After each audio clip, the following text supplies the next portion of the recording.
In this video, I'm going to be looking at every Premier League team's worst signing of all time.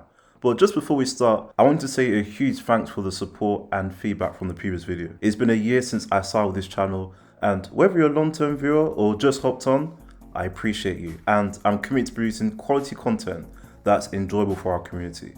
Now, let's get into the video. Arsenal, Nicolas Pepe, 2019. Nicolas Pepe had an outstanding season in France with Lille, second only to Kylian Mbappe, which convinced Unai Emery that he was the chosen one. Arsenal signed Pepe for £72 million, including a 5-year, £9 million contract deal, with the hope that he'll be a game changer and help them return to the Champions League. Instead, they got 80 league appearances, 16 goals, and 8 assists. Arsenal terminated his contract a year early and he was let go for free without ever scoring double-digit goals aside from one season. So in essence, the club lost the entire transfer fee and much of his salary.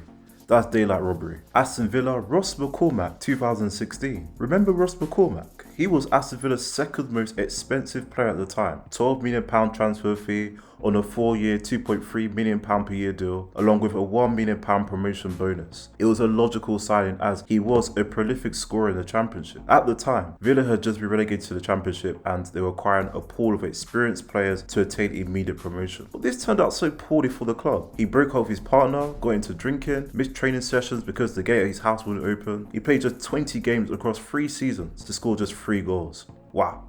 £20 million to fund 3 goals and alcoholic beverages. You tell me if that's a ripoff. Another one from 2016, Bournemouth, Jurgen Ayew. Definitely not the Jordan that sport fans want to adore and remember. Bournemouth's £15 million record signed from Liverpool in 2016, a relatively moderate fee today, received almost £2 million on a 4-year contract deal. He was expected to be this talented and pacey winger that would help them progress in the Premier League, but overall his impact was limited, despite the assists and flashes of his ability. Scored just 3 goals and 7 assists over 4 seasons and 78 Premier League appearances for Bournemouth. By the end of his contract in the summer of 2020, the club chose not to renew his contract and he departed the club as a free agent. Brentford, Hilde Deishoglu, 2020. Brentford's data-driven recruitment led by Matthew Benham was targeted at undervalued talent with high potential from less prominent leagues. And with Hilde Deishoglu, they identified a young promising forward with strong output in the Dutch leagues that could provide squad depth for a promotion campaign.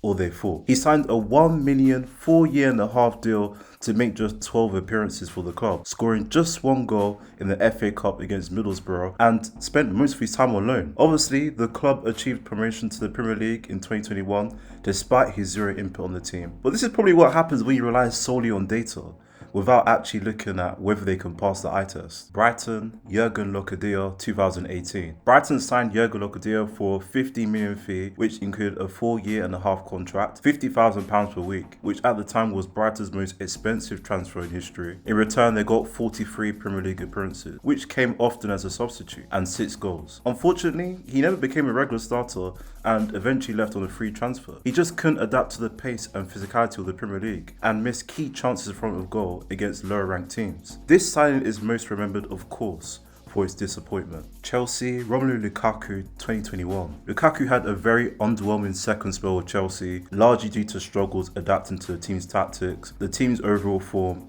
and injuries. They signed him from Inter Milan for £97.5 million on a 5-year, £325,000 per week contract deal, only to make 26 appearances and score 8 goals. He criticised Thomas Tuchel and expressed his love for Inter Milan throughout the season. That summer he took a pay cut to return to Inter Milan for a season loan move before signing on a permanent transfer to Napoli last season. Chelsea and Lukaku were just never meant to be. Crystal Palace, Alexander Solof, 2018. Started his career in Norway before joining Midtjylland in Denmark, where he was a prolific goal scorer and creative. Somewhat similar to the 2015 Connor Wickham signing by Palace, in that they hoped Solof would help bolster their attack amid a relegation battle by January, struggles up front with injuries, and a lack of production from players like Benteke. It was a calculated risk on a young striker to meet a short and long-term need for the team. They agreed to a £1.7 million 4-year-and-a-half contract deal. In return, they received 16 Premier League appearances without a single goal or assist. Although Palace did survive another year in the Premier League, they never saw a return on their investment and just added even more financial pressure on themselves. Everton, Davy Klaassen, 2017. Klaassen is very similar to Christian Eriksen, in many ways. They were a dynamic midfield duo for Ajax with Eriksson providing the creativity and Klaassen the goal scoring and box-to-box abilities. So it's reasonable that under Ronald Koeman at Everton, that Klaassen would strengthen Everton's midfield with his captaincy, leadership and experience. He signed a 5-year deal worth £40 million, but the return was underwhelming. 7 appearances, 4 as a substitute, 0 goals, 0 assists, and the team finished 8th in the league with 13 wins, 10 draws and 15 losses. Thanks to David Arce, Everton's midfield lost creativity, effectiveness, and this signing was largely responsible for the subsequent squad imbalance at Everton. Fulham, Kostas Mitroglou, 2014. In Greece, he's a national hero, and in England, a forgotten flop. He signed for a club record £12 million fee on a 4.5-year, £40,000 per week deal, with the hope that he will provide the goals needed to keep Fulham away from relegation. Due to persistent injuries and fitness problems, Mitroglou managed just 3 appearances in the Premier League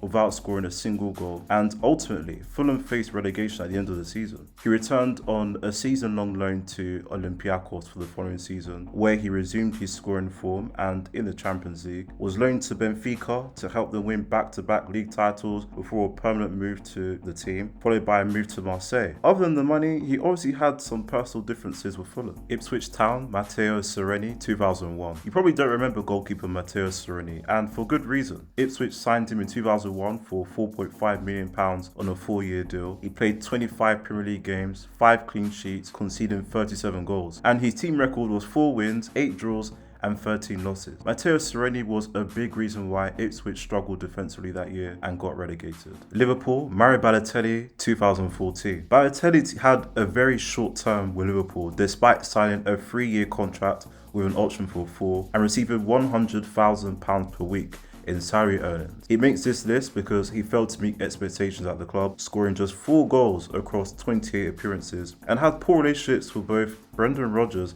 and Jurgen Klopp. Mario even went as far as calling joining Liverpool the worst mistake or decision of his life and said he never felt comfortable at the club. After leaving in 2016 for Nice in France, he had brief spells with multiple clubs in Europe, which also included contract terminations at Sion and a suspension for Turkish side Adana Demirspor. As of late, he's set to leave Genoa to explore teams in both North and South America. Man City, Eliakim Mangala, 2014. Prior to joining Man City, Mangala was a strong athletic defender who won consecutive Premier Liga titles with Porto as a first-choice centre-back. He was regarded as one of Europe's most promising young defenders that can make an immediate impact for City in the Premier League in terms of their title ambitions, and also develop into one of Europe's best defenders. In 2014, he signed a 5-year deal, costing the club around £42 million to become the most expensive defender in British history. In total, he made just 57 Premier League appearances, 22 clean sheets, and conceded 52. He won the Premier League for the 2017-18 season, but he makes this list for his inconsistency. He was prone to costly errors and often lapsed in concentration, which resulted in him losing his place in the starting lineup and being sent out on loan multiple times. He fell out of favour with Pep and didn't make a single appearance in his final season with Man City and joined Valencia in 2019 on a free transfer. Eventually, he was replaced by the additions of Aymeric Laporta, John Stones, and later Ruben Dias. Manchester United, Angel Di Maria, 2014. Time flies. 2014 marked the beginning of United's never-ending rebuilding project. Louis van Gaal spent heavy on the multitude of players, Luke Shaw being the last man standing from that summer window, to seek immediate improvement and a return to the Champions League. Di Maria arrived as the next great to wear the number 7 as a world-class winger who could transform United's attack and lift them back to the top of the Premier League. They signed him from Real Madrid for almost $60 million with an estimated salary of £200,000 per week. In his only season with the club, he scored 3 and assisted 10 across 27 appearances, and the team finished 4th in the league. Di Maria did struggle with injuries and he did face an attempted burglary at his home, but overall, it was an underwhelming signing given the finances involved and the hype. He left for PSG by the end of the season to add more salt to the wound. And as we all know, Manchester United continued to burn the cash, with Di Maria being the last household name superstar, unless you count Bruno Fernandes. Newcastle United, Odysseus Vlachodimos, 2024. Last summer, Newcastle faced significant financial fair play challenges and were obligated to balance a £60 million shortfall in their accounts to avoid a 10-point deduction. What they did was rush to sign goalkeeper Odysseus Vlachodimos to balance the book, facilitate Elliot Anderson's move to Nottingham Forest, and help both clubs comply with profit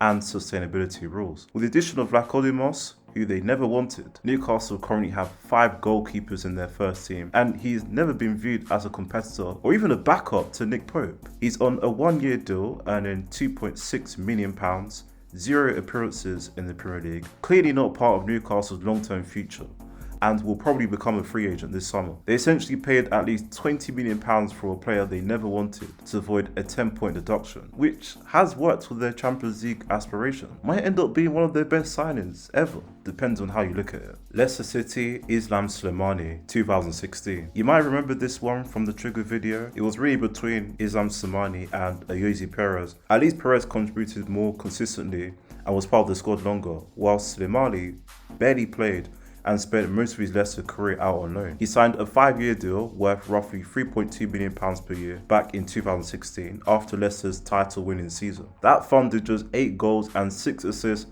across 36 Premier League appearances, which mostly derived from his first season with the club, far below what you'd expect from a striker of his cost and pedigree. Nottingham Forest, João Carvalho, 2018. Another player from the Trigger video you might remember. Forest were desperate to finally escape the Championship and signed João Carvalho from Benfica for a club record fee of £13.2 million on a 5-year deal back in 2018. He made 68 league appearances, scoring 5 and assisting 9. His best season was his first, where he scored 4 and assisted 8 in 38 league matches, but his performances worsened over time with shifts in managerial positions and tactics that limited his playing time. Ironically, it's only after they sold Carvalho that Forest attained promotion. It was just a poor value move, and Forest obviously didn't recoup their investment. Southampton, Ali Dia, 1996. Ali Dia was a legendary non-professional who claimed to be George Weah's cousin. He had prior spells with lower league clubs across Europe, including failed trials with Gillingham,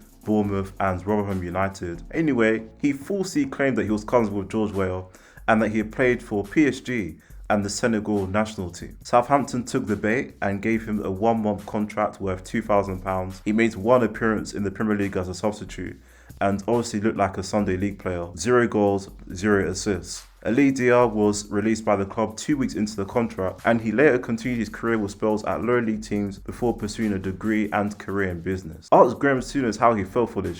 Tottenham Hotspur, Roberto Soldado, 2013. 2013 transfer window was not one to remember for Spurs fans. It marked the record sale of Gareth Bale to Real Madrid and a major transition for the club. Whilst Christian Eriksen proved to be a decent signing, Roberto Soldado was a disappointment. He was one of Spain's top strikers during his time at Valencia and had experience in European competition. But instead of replacing Bale with a single superstar, Tottenham chose to spread the funds across multiple signings, including record signing Roberto Soldado, aiming to stay competitive in the Premier League and push for Champions League qualification. He signed a 4-year deal with the club, had 52 appearances in the Premier League with just 7 goals, 4 deriving from penalties and 3 assists. Worse than Timo Werner. Won 26 games and lost 18. After 2 seasons, Villarreal signed Soldado for £7 million on a 3-year deal. He negatively affected Spurs' challenge for Champions League qualification, but thankfully, they had an emergent superstar to erase the pain with Harry Kane. West Ham, Xavier Nserico,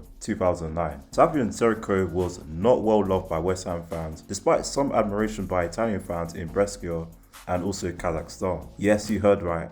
Kazakhstan. He signed a 4.5-year deal with West Ham back in January 2009, and he struggled. 10 appearances in the Premier League without scoring a single goal. At the time, he was just 19 and did have some talent, so West Ham are partially to blame for this. Clearly, they misread his readiness for the physicality, pace and pressure of the Premier League. He was just a player more tuned to a lower paced league like the Serie B within a less demanding environment. Wolves, Fabio Silva, 2020. I thought he'd be one of Jorge Mendes' many players from Portugal. When you see the name Fabio Silva, you probably think of the Fabio right back from Manchester United, and that's exactly the point. At the time, Raul Jimenez was coming off 2 strong seasons under Nuno Espirito Santo, but to serve their long-term ambitions in reaching European qualification, they paid a club record £35 million 5-year deal on an 18-year-old in Fabio Silva, who they thought might be a generational talent for the future and a strong backup behind Jimenez. He made just 62 appearances for Wolves, scoring just 4 goals and spending most of his tenure out on loan. With just 1 year left on his contract, it's looking like he'll be a VFL Wolfsburg striker